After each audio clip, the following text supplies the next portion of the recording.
Good morning and welcome to St George's Church here in the suburb of East Ivanhoe, Melbourne, Victoria. On this very particular Good Friday in a time of global pandemic, I welcome those who call this place their sacred home, neighbours from this community, across this city, friends from around the world, friends from Switzerland, France, the United Kingdom, in the United States of America and beyond. St George's is known as the Peace Memorial Church, built in 1964 by two of Australia's foremost architects, Romberg and Boyd. We who have gathered in this place gather as a community that welcomes all, regardless of how your humanity may be made known in this world. We are known for our hospitality. On Palm Sunday, we remember the clash of two civilizations, of two kingdoms, two kings, two emperors. From one side of the great city of Jerusalem rode the Roman governor Pontius Pilate, astride a horse, wearing his ceremonial robes at the head of the Roman legion. In their fine uniforms and weapons, the rich colours of their clothing, they represented the military might of the occupying force and the might of the Roman Empire. Pontius Pilate was the representative of the Roman emperor, of Caesar seen as a divinity, as a divine person in his own right. From the other side of the city entered another man, representing another kingdom, another king, Jesus of Nazareth. He entered, as history teaches, astride a colt, a foal, a donkey, wearing humble clothes, surrounded by his followers, his friends. He represented the marginalized and oppressed of his time, those who were seen as other, those who were excluded by virtue of their class or their behavior or their background, their illness or infirmity. And so these two great kingdoms came together in that wonderful city, a city swelled maybe from 40,000 to 400,000 for the great festival. The people sat and stood in the city.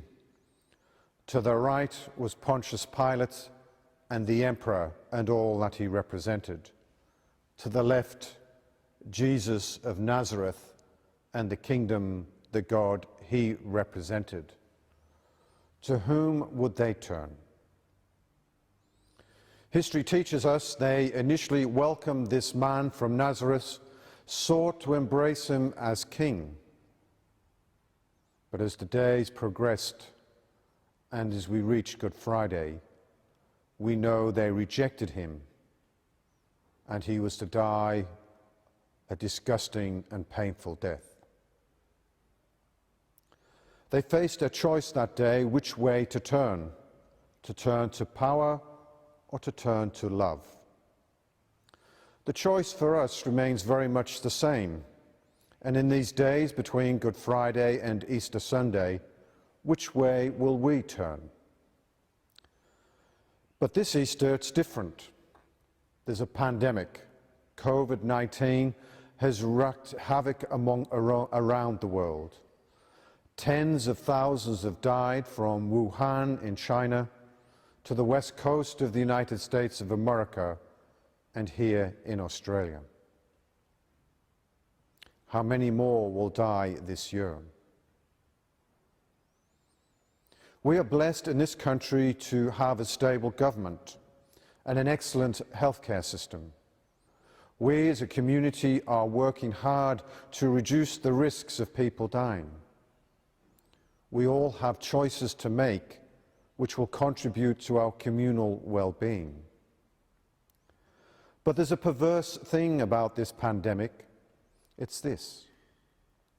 It provides the world, nations, leaders, communities and individuals with a choice, a time, an opportunity to reflect on the way we live our lives and the way we structure our society. As people die around the world, is this the way we wish to live? Is this the way we wish to live, where people are still marginalized and oppressed by virtue of their backgrounds, where they live, where they're brought up?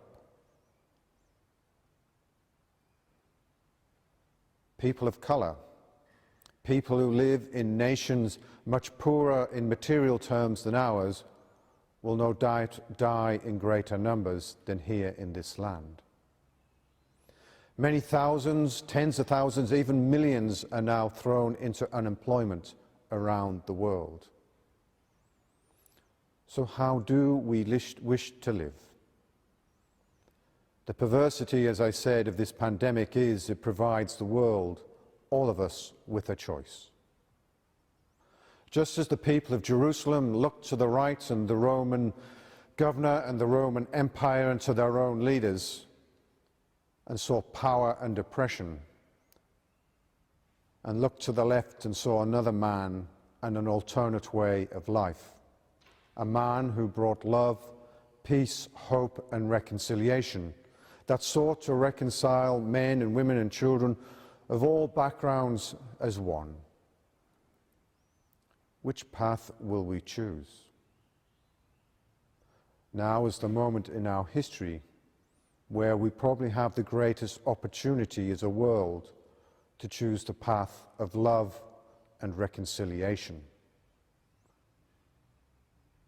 My prayer in these days ahead, in these weeks and months of this pandemic, in this land and elsewhere, is that we will learn to be reconciled with one another, our neighbours, families and friends, that we will seek to broaden and deepen our relationships, and that we will reach the promised land of post-COVID-19 as a more loving and harmonious community, respectful of those around us, having drawn closer to them. Let us use this time to grow as a community in unity.